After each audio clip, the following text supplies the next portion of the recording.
Hi guys, welcome to Sadhana Tutorials. Let us start with History and Political Science, Chapter 1, Historiography, Development in the West. तो इस section में हम 4 concept लिखने वाले हैं इस चैप्टर में. It is tradition of historiography, modern historiography, development of scientific perspective in European historiography and some notable scholars. So let us start with chapter. Historical research, writing and studies are carried out with an objective of understanding the chronology of the past events and the interconnections. This is a continuous process. Okay. जैसे कि आपको पता होगा कि जितने भी historical research किए जाते हैं, राइटिंग्स और स्टडीज की जाती है, ये सबका पीछे मेन ऑब्जेक्टिव क्या है, ये सब क्यों किया जाता है. अभी हम लोग फाइंड आउट करते हैं कि ये जो पोटेरी है ये हड़प्पन टाइम्स की है, यहाँ पे ये जो हमारे पास में डेड फॉसिल्स है ये इस पर्टिकुलर पीरियड का. तो अभी हम ये सारी चीज़ें फाइंड आउट एग्जैक्टली क्यों करते हैं. आप लोगों ने पैलेंटोलॉजी वगैरह सब नाम सुना होगा, carbon dating method, C14 method जो रहता है, जिससे कि हम पता लगा सकते हैं कि अर्थ में कौन सी लेयर पहले है कौन सी लेयर बाद में. इससे हम उस टाइम का पता लगा सकते हैं कि कौन सा जो जोन था वो पहले आया था, कौन सा पीरियड बाद में आया था. तो ये सारी चीज़ें हम एग्जैक्टली क्यों करते हैं. तो मेन जो रीज़न है दैट इज पास्ट में जो भी इवेंट्स हुई उनकी क्या क्रोनोलॉजी है, किस सीक्वेंस में वो इवेंट हुई, मीन्स कौन सी इवेंट पहले हुई कौन सी इवेंट बाद में हुई और किस इवेंट से क्या रिलेशनशिप है, क्या इंटरकनेक्शन है उन इवेंट्स के बीच में. तो ये जो होल प्रोसेस रहता है ये कंटिन्यूअस प्रोसेस होता है. Okay. In the physical and natural science, the empirical method, laboratory method of experiments and observations is used to verify the available knowledge. This method allows formulating laws that remain true irrespective of the time and space. Those laws can be tested and proved repeatedly. Okay. अभी physical और natural science के case में क्या होता है, वहाँ पर हम लोग एम्पिरिकल मेथड यूज कर सकते हैं किसी भी नॉलेज को प्रूव करने के लिए. हम किसी साइंटिस्ट हमें बता दिया है कि ये एक्सपेरिमेंट ऐसे होता है, इस एक्सपेरिमेंट में ये सारे प्रोसेसेस होते हैं, तो उस चीज़ को प्रूव करने के लिए वो कितना सही था वो नॉलेज कितना नहीं, इस चीज़ को वेरीफाई करने के लिए हम एम्पिरिकल मेथड का यूज़ कर सकते हैं फिजिकल और नेचुरल साइंस के केस में. एम्पिरिकल मेथड का मतलब क्या होता है, ये एक लेबोरेटरी मेथड होता है. मीन्स यहाँ पर आप लैब में ही सारे एक्सपेरिमेंट्स वगैरह करते हैं, ऑब्जर्वेशन नोट डाउन करते हैं और आप पता लगाते कि ये जो बताया गया है वो ट्रू है या नहीं है. और ये जो मेथड रहता है ये हमेशा ही ट्रू रहता है. मीन्स इस तरह से यहाँ पे लॉज फॉर्मुलेट किया जाता है कि irrespective of time and space, चाहे हम किसी भी टाइम में कर रहे हो किसी भी स्पेस में कर रहे हो, और हमारा जो लो रहेगा वो सेम ही आने वाला है और लो चेंज यहाँ पर नहीं होगा.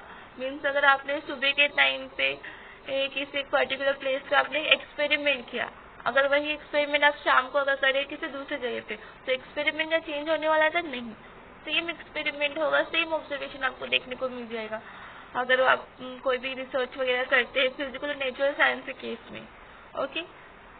In historical research, it may not be possible to use the method of laboratory experiments and observation.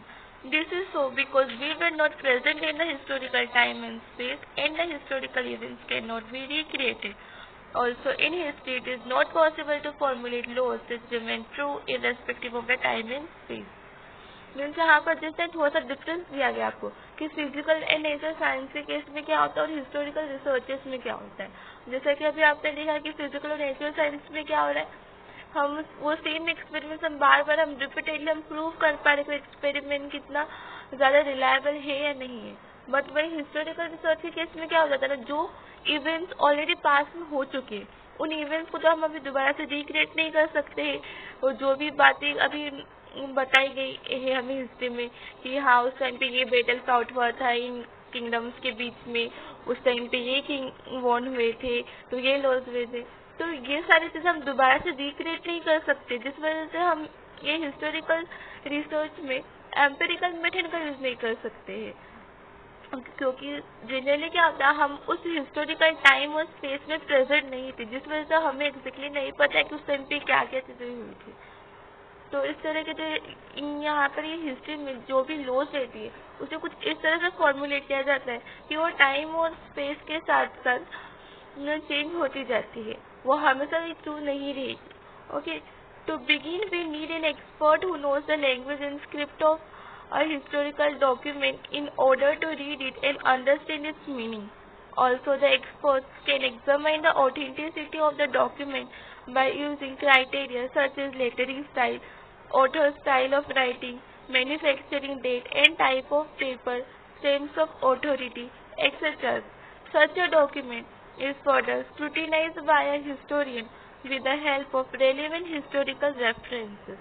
तो अभी ऐसे केस में क्या होता है जहाँ पर हम बात करें हिस्टोरिकल रिसर्चेस में हम एम्पिरिकल मेथड का यूज नहीं कर सकते, तो हम एग्जैक्टली क्या करें, हम कैसे पता लगाए कि जो भी हमें ये बात बताई गई ये हिस्ट्री में वो सब ट्रू है कि नहीं है। अभी हमें एक हिस्टोरियन ने बता दिया कि हाँ उसी बीच में इस तरह के मटेरियल्स का यूज होता था, इस तरह के वहाँ पे इंस्ट्रूमेंट्स का यूज होता था, बट वो बात सही है कि नहीं ये हम कैसे पता लगा सकते। तो इसके लिए स्टार्टिंग सबसे पहले हमें एक एक्सपर्ट की जरूरत पड़ती है। अब एक्सपर्ट मतलब कौन, जो एक बहुत अच्छा एक्सपर्ट, बहुत अच्छा हिस्टोरियन है जो कि लैंग्वेज और स्क्रिप्ट को देख के पता लगा सके हिस्टोरिकल डॉक्यूमेंट्स की ऑथेंटिसिटी कितनी ज़्यादा है नहीं, इस बात का पता लगा सके। ऐसे एक्सपर्ट की हमें ज़रूरत पड़ती है।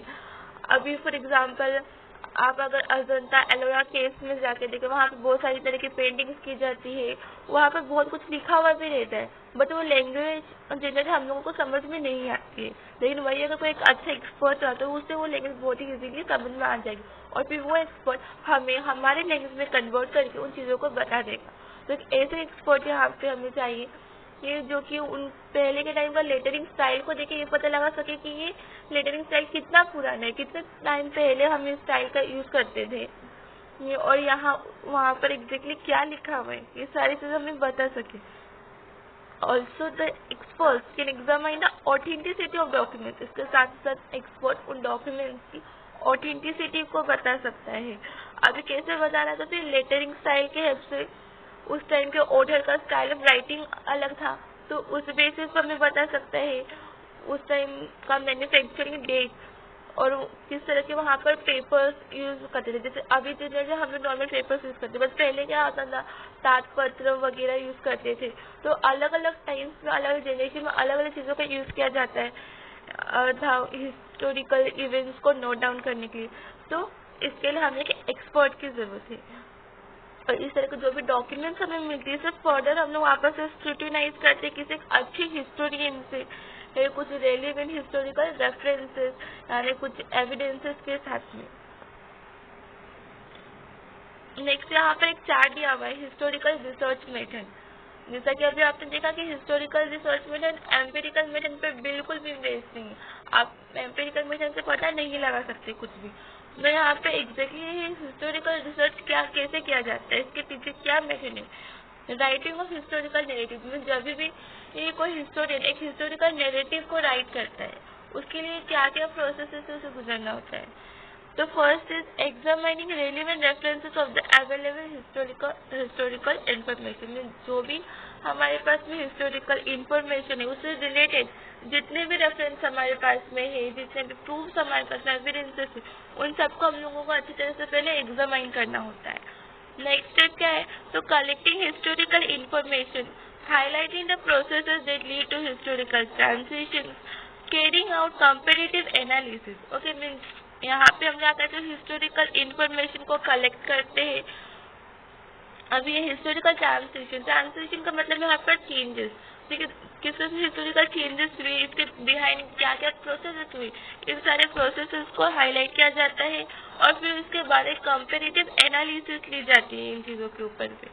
Understanding the references regarding time and space of the given historical events and also various conceptual frameworks used in historical research method।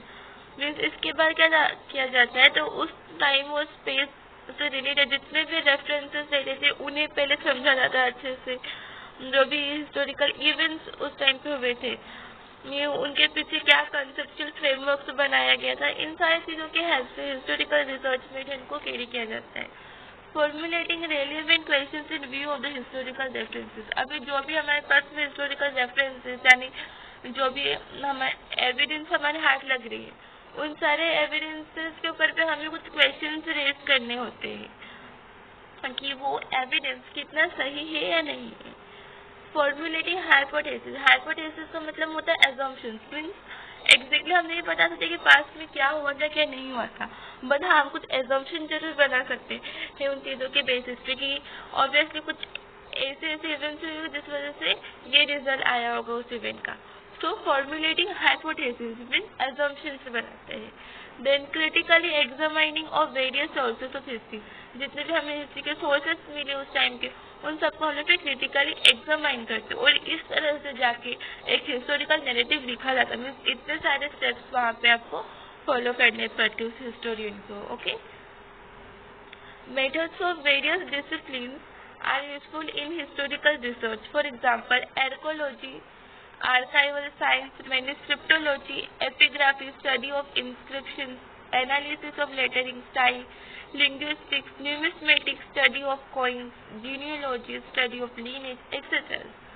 Means बहुत सारे डिसिप्लिन्स होते हैं जो कि हिस्टोरिकल रिसर्च में बहुत काम आते हैं। जैसे कि आर्कोलॉजी। आर्कोलॉजी का मतलब क्या होता है, जब हम ग्राउंड के नीचे एक्सकावेशंस करते हैं उस हिस्टोरिकल मटेरियल्स हम लोग एक्सकावेट करते हैं, उनकी ऑथेंटिसिटी सब चेक करते हैं, ये सब आर्कोलॉजी है।